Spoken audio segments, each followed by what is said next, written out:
बहुत ही अच्छा शब्द है अंग ड अड़ा। आपने देखा होगा अक्सर हिंदी वर्णमाला में, ठीक है, और कई स्थानों पर इसका प्रयोग भी आप करते होंगे। चलिए जानते हैं इसमें क्या अंतर है। तो सबसे पहले हम बात करते हैं अंगा की इसकी। तो आपने 25 जो स्पर्श व्यंजन पढ़े हैं का खा गा गा से लेकर के अंगा तक, का चा टा ता पा, यानी कावर चावर टावर तावर पावर। तो ये का वर्ग का अंतिम वर्ण है। इसी को पंचमा अक्षर कहते हैं। इसलिए कहते हैं क्योंकि इसको बोलने में मुख और नासिका का प्रयोग होता है, यानी हर पांचवा अक्षर वर्ग का हर पांचवा अक्षर वो क्या है, नासिक या अनुस्वार है। उसको बोलने में मुख और नाक दोनों का इस्तेमाल होता है, इसलिए इसको हम पंचमा अक्षर भी कहते हैं। इसको नासिक भी कहते हैं, यानी नासिका से ध्वनि निकलती है बोलने में। इसको अनुनासिक भी कहते हैं। इसी को अल्प प्राण भी कहते हैं, यानी अल्प प्राण महाप्राण दो वर्ड होते हैं, दो व्यंजन।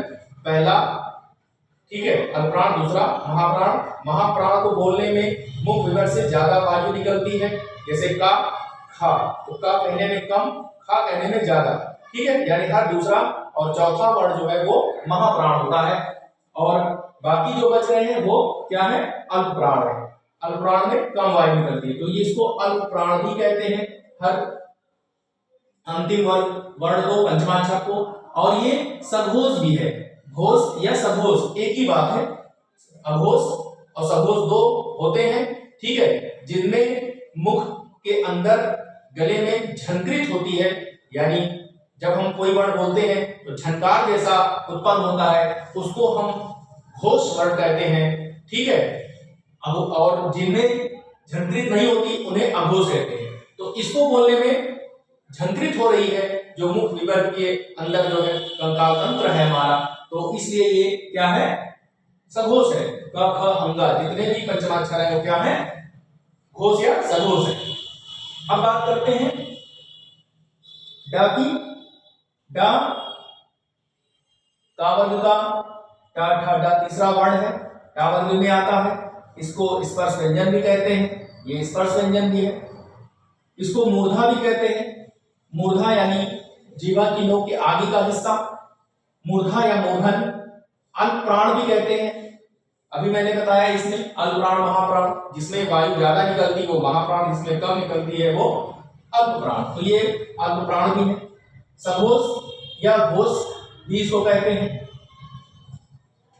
अब ये वाला आप देखिए, आपने ये वर्ण देखा होगा जो 52 वर्ण होते हैं, इसका इस्तेमाल सड़क या लड़ाई आदि वर्ण शब्दों को बनाने में किया जाता है। इसको द्विगुण भी कहते हैं।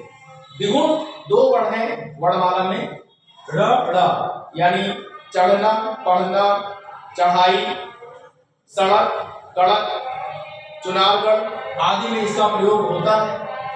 उच्छिष्ट भी कहते हैं। उच्छिष्ट माने होता है ऊपर फेंका हुआ, यानी कोई वर्ण जब हम बोलते हैं तो जीवा इस तरह से ठोकर मार के वापस आ जाती है, उसी को कहते हैं उच्छिष्ट।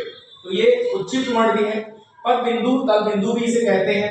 और अल्पप्राण भी इसको कहते हैं, यानी ये अल्पप्राण भी है, सघोष भी है, घोष भी है। तो आज की क्लास आपको कैसे लगी कमेंट बॉक्स में हमें बताएं।